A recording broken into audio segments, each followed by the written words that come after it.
recent years have really brought a great advancement to the understanding of GvHD pathophysiology. And, the baseline process, which involved first a presentation of antigen presenting cells to donor T cells and activation of effector T cells, we know that this process is modulated to some extent by the microbiota.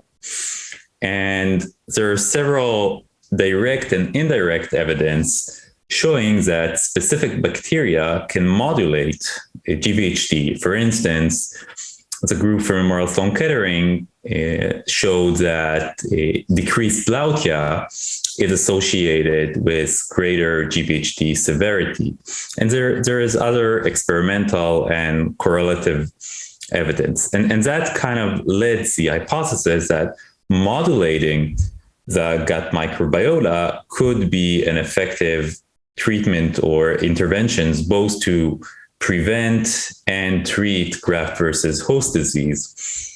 The first experience, or the initial experience, obviously, with fecal microbiota transplantation came for the treatment of Clostridium difficile infections. And really, we see in recent years indications expanding.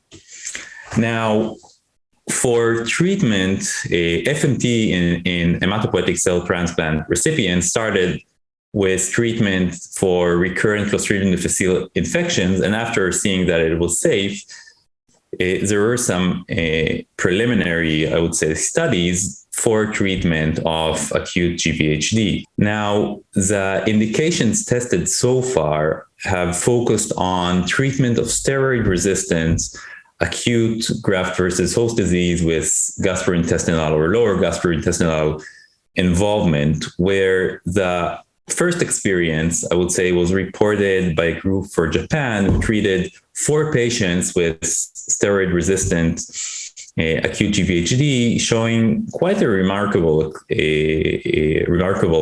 response rates, where 3 of the patients received a complete remission and 1 a partial remission.